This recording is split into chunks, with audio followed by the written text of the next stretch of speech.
लूत को पहले चने का हक देना। पैदाइश बाब 13।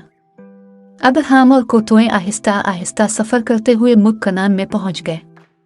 तो भी अब्राहम किसी जगह ज्यादा अरसा क़याम नहीं करता था। वो पानी और चरागाहों की तलाश में मुल्क के एक सिरे से दूसरे सिरे तक फिरता रहा। वो एक बात नहीं भूलता था, वो जहां भी डेरे लगाता पहले खुदा की हम्द और शुक्रगुजारी करता। वो याद करता कि खुदा ने और शहर से निकलने के दिन से लेकर आज तक मेरी मदद, हिफाजत और रहनुमाई की है। खुदा ने अपने वादे के मुताबिक अब्राहम को बरकत दी। वो बहुत दौलतमंद हो गया। इसके पास कसरत से भीड़ बकरियां थीं। लूत के पास भी बहुत भीड़ बकरियां थीं। इन दोनों के पास माल मवेशी इतने ज्यादा थे कि उन्हें हर वक्त नई नई चरागाहों की तलाश में रहना पड़ता था। इनकी भीड़ बकरियां और मवेशी इतने ज्यादा थे कि बहुत जल्द घास का एक एक तिनका कर जाते थे। जो ही वो डेरे लगाने की किसी नई जगह पर पहुंचते थे, उनके नौकर और चरवाहे चश्मे कुनवी की तरफ भागते ताकि पानी का हिस्सा पहले हासिल कर लें। इस बात पर कई दफा अब्राहम के चरवाहों और लूत के चरवाहों में झगड़ा हो जाता। इन झड़पों के दौरान वो जोर जोर से बोलते, शोर मचाते और गुत्थम गुत्था हो जाते। दोनों गिरोहों की कोशिश होती थी कि अपने अपने मालिक के गलों और रेवड़ों के लिए बेहतरीन हिस्से पर पहले हक हासिल कर लें। एक दिन अब्राहम ने इस मामले पर लूत से बात की। हमारे खानदानों में इस तरह लड़ाई झगड़ा नहीं होना चाहिए।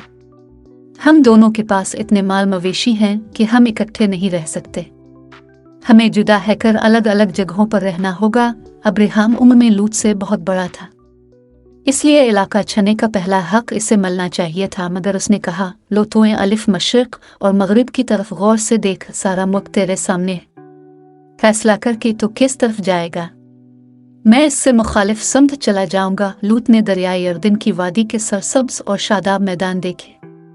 वो इलाका मगरिब में खुश्क और झाड़ियों वाले इलाके से कैसा बेहतर और नफा बख्श नजर आता होगा।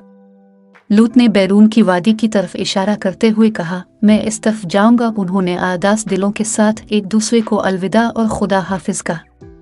कोतुएं अपने खानदान और साज ओ सामान और माल मवेशी साथ लेकर सरसब्ज और शादाब वादी में चला गया। इसके चले जाने के बाद खुदा ने अब्राहम से कहा, अपनी चारों तरफ नजर दौड़ा। जो मुल्क तो देख रहा है, मैं वो हमेशा के लिए तेरी नस्ल को दूंगा। वो इसके मालिक होंगे। अब्राहम खुदा के इस वादे से बहुत खुश हुआ और उसकी शुक्रगुजारी और हम्द वस्ताश करता हो अलवत की मुखालिफ समत रवाना हो गया।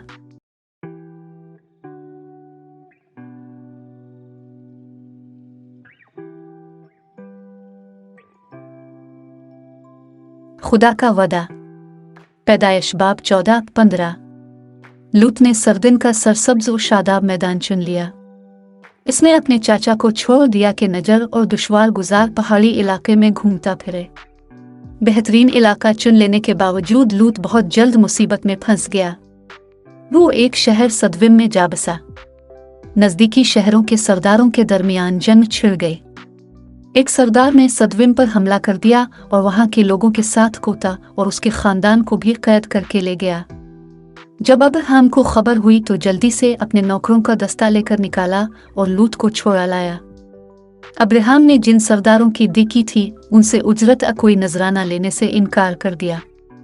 लेकिन खुदा ने एक दफा फिर अब्राहम से कलाम किया और कहा, ए अब्राहम, खौफ न कर, मैं तुझे महफूज रखूंगा और बड़ा अजर दूंगा। तब अब्राहम न दौलत चाहता था न इज्जत। इससे और उसकी बीवी सारा गो आरजू थी कि हमारा अपना बच्चा हो, क्योंकि अभी तक वो बे औलाद थे।